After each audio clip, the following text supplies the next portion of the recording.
पुरकुंडा क्षेत्र के ठेकेदारी कंपाउंड निवासी मुकेश पांडे, बरका सयाल क्षेत्र के जीएम अजय कुमार सिंह, पतरातू प्रखंड के बीडीओ हलदर कुमार सेठी, सीओ शिवशंकर पांडे, एसओपी मालिक डिप्टी मैनेजर जॉन सिंह के बीच बैठक हुई।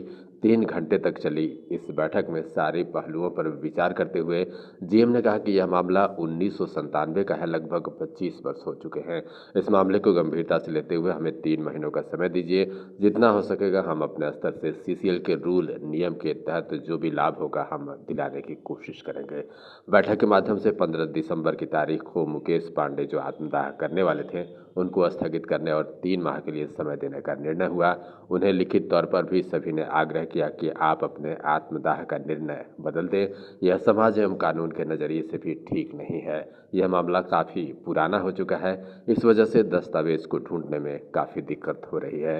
इस मीटिंग में बीडीओ एवं सीओ ने भी अपने स्तर से मुकेश पांडे को समझाया एवं आश्वासन दिलाया कि जहां तक हो सके कानूनी दायरे में रहकर हम लोग काम करेंगे। जो भी आपका हक अधिकार होगा उसे दिलाने में पूरा हम सभी का सहयोग रहेगा। इसलिए आप अपना आत्मदाह का निर्णय छोड़ दें और कानून पर भरोसा रखें। आपके साथ जरूर न्याय किया जाएगा। बैठक में उपस्थित बीजेपी के सांसद प्रतिनिधि जगतार सिंह, बुरकुंडा मंडल के अध्यक्ष सतीश मोहन मिश्रा, लोक जनशक्ति पार्टी के अर्जुन पासवान, मुकेश पांडे के छोटे भाई गुड्डू पांडे उपस्थित थे।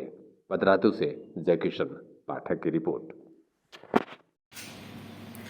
आज हम लोग यहाँ अपने ऑफिस में पहले ही से उनको खबर कर दिए थे कि हमारे मुकेश पांडे जी को बुलाया जाएगा और हम तो चाह रहे थे कि माता श्री भी उनकी आती तो अच्छा लगता, हम लोग बैठ के एक सकारात्मक तरीके से बातचीत करते। तो मुकेश जी आए थे। मुकेश जी के साथ साथ उनके साथ हमारे यहाँ के उनके 2-3 मित्र जो उनके साथ जुड़े हुए हैं वो लोग भी आए और साथ साथ हमारी भी टीम, स्टाफ अफसर, पर्सनल, हमारे रामगढ़ क्षेत्र के एक जो हमारे एडवाइजर वकील हैं वो भी आए हुए थे और हम लोगों ने उनसे लंबी चर्चा की। बहुत सकारात्मक बातचीत हुई। उनको मैंने आश्वासन भी दिया कि कंपनी जो भी अच्छा काम रहेगी उस डायरेक्शन में काम करेगी।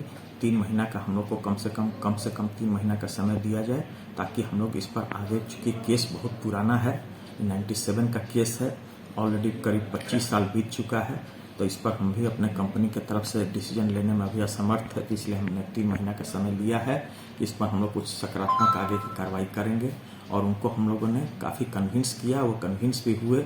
मैं उनको ये भी बोला हूँ कि आपको कभी भी कोई ज़रूरत हो तो हम एज आपके मित्र, बड़े भाई के रूप में हमेशा आपकी मदद के लिए तैयार बैठे हुए हैं और हम लोग भी सीसीएल में हैं ज़रूर, लेकिन आपके एक अग्रज भी हैं और साथ ही साथ आपके परिवार के एक सदस्य जैसा भी हैं। कभी हम लोग की ज़रूरत हो तो मैं ज़रूर आपकी मदद के लिए तैयार रहूँगा। माता श्री के लिए भी मैंने कहा कि माता श्री का मेरे को आशीर्वाद की ज़रूरत है।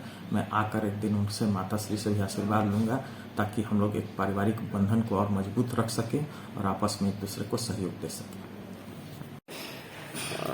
सीसीएल प्रबंधन के द्वारा 3 महीने का समय मांगा गया है। 3 महीने के दौरान में मुकेश पांडे जी यानी चंद्रावती देवी जी के आवेदन पर विचार करने का सकारात्मक आश्वासन दिया गया है। सीएम साहब ने भी बताया कि हम लोग अपने से वरीय पदाधिकारियों के पास इस मामले को फॉरवर्ड करेंगे और उसके अनुसार मुकेश पांडे के द्वारा वर्तमान में जो आवेदन देकर सूचित किया गया था आत्मदाह के संबंध में, उसे स्थगित रखा गया है, वापस लिया गया। इनका था कि 15 तारीख को हमारे मांग नहीं मानी गई तो आत्मदाह करेंगे, इस संबंध में मीटिंग हुआ।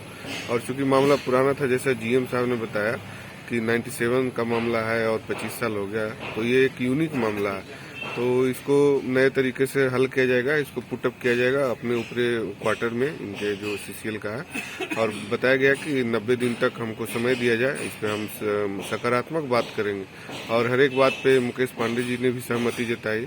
इसी मीटिंग से संतुष्ट होकर के वो जा भी रहे हैं। तो मीटिंग समाप्त हुआ। हम लोग देखते हैं कि 90 दिन में फिर क्या पहल होता है, उसके बाद फिर देखा जाएगा। अभी फिलहाल आंदोलन को उन्होंने स्थगित कर रखा है और उनकी मांगे को माना गया है जीएम के द्वारा और जीएम की बातों को ये भी मान लिए हैं मुकेश पांडे जी, तो अभी कोई इश्यू नहीं है। यहाँ पर क्या डिसाइड हुआ? मेरे पिता स्वर्गीय राम नारायण पांडे, जनरल मजदूर, कैटेगरी 1, 1997 से ड्यूटी आवर से लापता था। सीसीएल प्रबंधन के निर्देशानुसार हम न्यायालय में गए। न्यायालय से हमको आदेश मिला, जिस आदेश की प्रति के साथ हम 7 वर्षों तक सीसीएल प्रबंधन को सूचित करते रहे। सीसीएल प्रबंधन किसी भी कारणवश उस पर संज्ञान नहीं ले रहा था। थक हार के मेरी मां के द्वारा एक ऐसा आवेदन दिया गया जिसमें उन्होंने कहा कि मेरा एक पुत्र 15 दिसंबर को आत्मदाह कर लेगा आपके कार्यालय में आकर। ठीक उसी विषय को लेकर माननीय जीएम साहब के यहाँ एसओपी साहब के द्वारा बैठक ऑर्गेनाइज किया गया, जिसमें मुझे भी आमंत्रित किया गया। बीडीओ साहब, सीओ साहब और सांसद प्रतिनिधि और गार्जियन स्वरूप यशवंत सिन्हा जी, सभी कोई का सहयोग मिला, आशीर्वाद मिला और उन लोगों के द्वारा और सीसीएल प्रबंधन के द्वारा मुझे आश्वासन दिया गया कि 90 दिनों के अंदर में आपका हर मांग को जायज तरीके से वरीय पदाधिकारियों पास रखकर उस पर कार्रवाई करवाने का काम करेंगे। आप तब तक अपने आंदोलन को स्थगित कर दें। आप इससे संतुष्ट हैं? हमको न्याय चाहिए था। न्याय के लिए ही हम ये संघर्ष कर रहे थे और यही चीज़ के लिए ही संघर्ष कर रहे थे। हमारा तो न सीसीएल से कोई व्यक्तिगत दुश्मनी है, क्योंकि हम तो उन्हीं के मजदूर के पुत्र हैं।